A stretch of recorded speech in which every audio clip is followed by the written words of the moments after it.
¿Qué es lo que hace que un beat sea un palo? ¿Qué es? ¿Qué es? Son los drums, las baterías, es la melodía, es la selección de sonido, es la composición, el arreglo, es el artista, es la voz, es la mezcla, son los plugins. ¿Qué es? ¿Qué es lo que hace que un beat sea un palo? Yo creo que esto es uno de los misterios más grandes, especialmente para la gente que produce música, porque aún ni los mismos grandes productores que han tenido un sinnúmero de éxitos saben con exactitud qué es lo que hizo que ese tema en particular fuera un palo. Hay un montón de ejemplos de productores hablando en seminarios, en entrevistas, de cómo ese beat que ellos hicieron para tal artista que se fue número uno, cómo ni ellos mismos creían en ese beat. Cómo en muchos casos eran bases o cosas que ni le querían enseñar al artista porque hasta se avergonzaban de eso. Decían, no, es que este beat, tacho, no está duro. Sin embargo, ese beat es el que termina siendo un palo. ¿Por qué? ¿Por qué es? Una de las primeras cosas que hay que entender es que el beat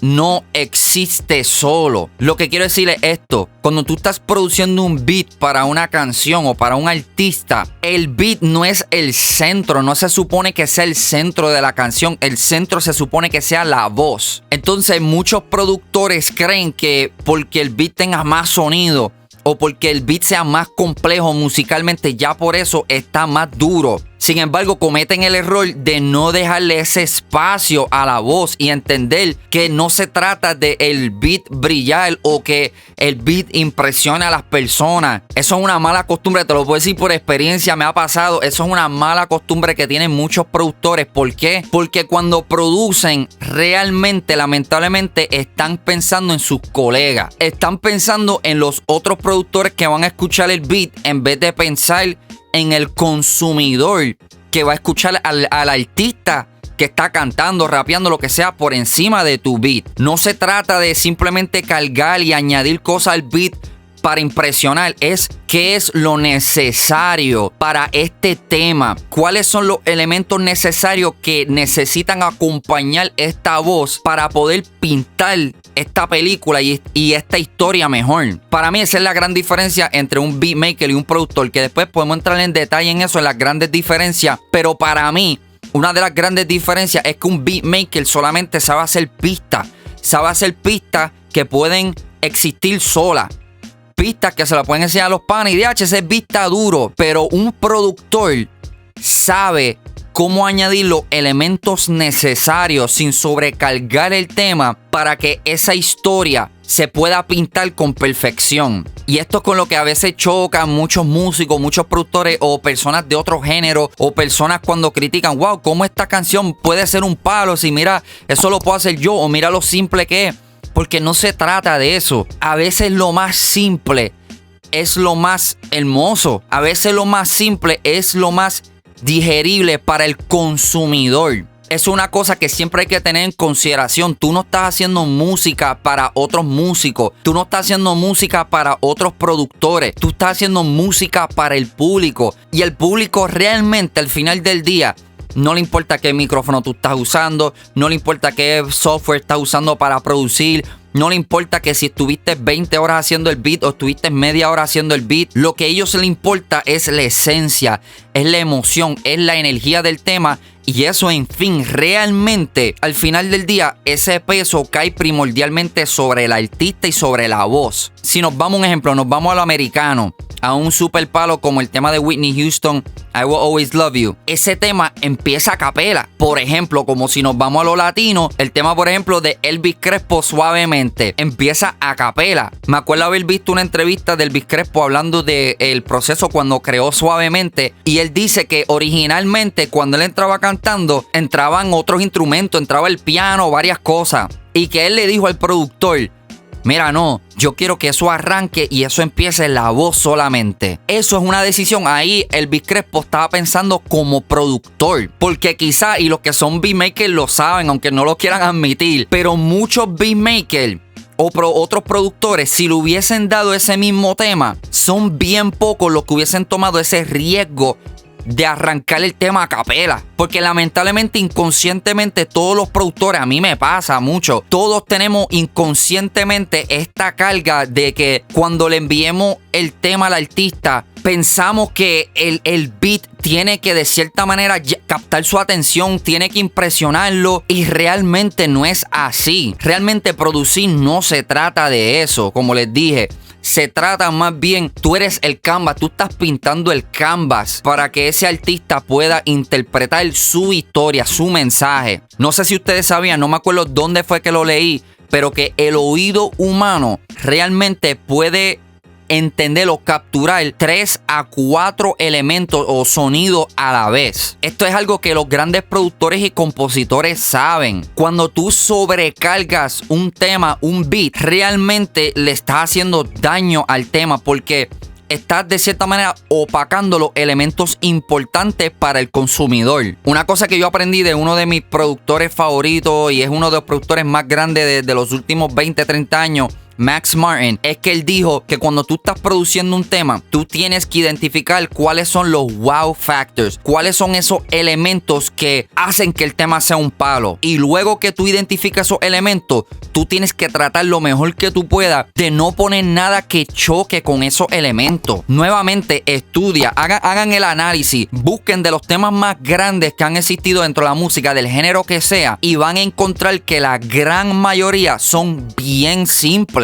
Porque en la simpleza es que está la belleza. En la simpleza es que realmente el consumidor general, el que no hace música, el que no es músico, va a poder realmente apreciar lo que tú estás haciendo. Ahora, muchos pueden pensar, como me han dicho, pues entonces cualquiera lo puede hacer, porque si es simple y tú puedes hacer un palo con unos acordes simples y unas baterías simples, pues entonces cualquiera puede hacerlo. Realmente, si fuera así de sencillo, todos fuéramos productores y todos tuviéramos éxito. Pero la realidad es que no es así de simple. A veces la magia está simplemente en el kick que escogiste. A ti te pueden dar, por ejemplo, unas acapelas para trabajar un tema y me lo pueden dar a mí. Tú no vas a escoger los mismos sonidos que yo. Hay también mucho conocimiento, mucha experiencia en simplemente los sonidos que tú escoges. Eso es crucial. Es tú como productor entender cómo las frecuencias de cada sonido que tú estás añadiendo, cómo ellas coexisten, y tratar lo mejor posible de, número 1, no poner cosas de más, y número 2, que las cosas que tú pongas, cada sonido, cada elemento tenga su espacio. También hay muchos otros factores, por ejemplo, como la mezcla, como la interpretación vocal. Son cosas que tú tienes que estar consciente como productor. No puedes pensar, este tema simplemente pues yo le voy a meter todo por ahí para abajo y solamente estoy pensando o escuchándolo por la parte de la música. Porque inconscientemente muchos productores lo hacen. Cuando escuchan un tema, están enfocándose en la pista. O cuando están produciendo un tema, se están enfocando en la pista porque es su trabajo, es lo que están haciendo. Pero tienes que desarrollar la habilidad de poder escuchar el tema de afuera. De poder de cierta manera levantarte la silla del estudio y realmente escucharlo con oídos como si fueras un consumidor, no como un productor. Es ahí donde te vas a poder dar cuenta que no todo se trata de impresionar. Para ser un buen productor hay que tener el ego bastante controlado, porque si no, tu ego te va a llevar a tratar de hacer que cada tema lo que brille sea el beat, y realmente vas a terminar matando la esencia del tema. Otro factor bien importante cuando estamos hablando de producción es que el arreglo o el beat, el tema, tenga dinámica, tenga parte alta, parte bajita, tenga partes donde tienen muchos instrumentos y otras partes donde tienen pocos instrumentos. Esto es algo que naturalmente también apela al oyente. Es algo que ayuda al que esté escuchando la canción a mantenerse interesado en el tema por más tiempo. Porque si tú coges un tema y tú arrancando en los primeros 3 segundos zumbaste todos los instrumentos, zumbaste los drums, melodía, bajo y por aquí y por acá, y tú sigues durante el tema con todos esos elementos presentes, tu tema va a ser flat, tu tema va a ser aburrido, porque no tiene dinámica. Y para poder darle esa dinámica, tú como productor tienes que salir de ese asiento de beatmaker y realmente ver qué es lo que le conviene mejor para este tema, y saber en momentos eliminar elementos. tener momentos que sean más sencillos y entender que a veces lo más sencillo es lo más que impacta al oyente. Pues en fin, ¿qué es lo que hace entonces que un beat sea un palo? Es una combinación de muchos elementos. Es principalmente entender que el instrumento más importante es la voz. Importante entender eso. Hay géneros donde hay excepciones a veces, como con la música electrónica, pero generalmente lo más importante en el tema es la voz. Y tú como productor vas a trabajar alrededor de eso. Vas a conectar con la letra.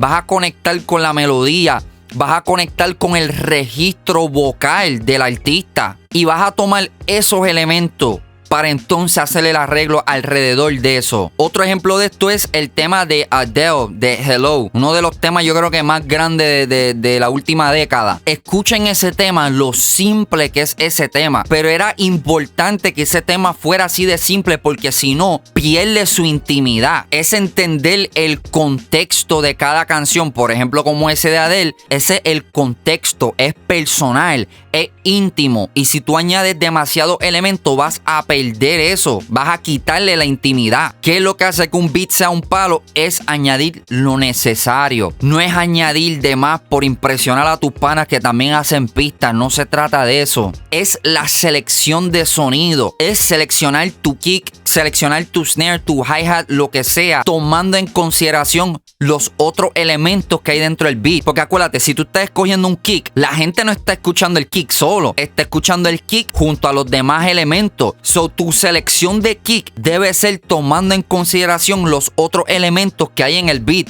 Igual cuando escojas el snare, igual cuando escojas los instrumentos que van a hacer la melodía, el bajo. Siempre todos deben estar trabajando en equipo y tomándose en consideración uno al otro. No es añadir elementos o instrumentos que estén chocando unos con el otro. Para mí eso es lo que hace que un beat sea un palo. Obviamente hay otros muchos factores, especialmente hoy día, el marketing y muchas otras cosas que para que sea considerado un palo, pues hoy día se toma mucho en consideración el algoritmo, los números, pero cuando hablamos de música que trasciende, música que conecta, para mí esos son los elementos que realmente consideran que un beat sea un palo o que tenga el potencial para ser un palo. Así que espero que les haya gustado este video. Me encantaría saber la opinión de ustedes. ¿Qué ustedes creen a los productores, compositores, músicos o simplemente fanáticos de la música? ¿Qué ustedes creen sobre este tema y qué ustedes creen que hace que un beat sea un palo? También les voy a pedir si por favor pueden darle like a este video, pueden compartirlo y suscribirse a mi canal de YouTube. Me estarían ayudando grandemente para que podamos seguir creciendo esta comunidad y seguir compartiendo información y conocimiento que nos pueda ayudar a todos a crecer. Gracias mi gente por su apoyo y coméntenme de qué debe ser el próximo video, de qué ustedes quieren que hablemos aquí. Los quiero mi gente, bendiciones.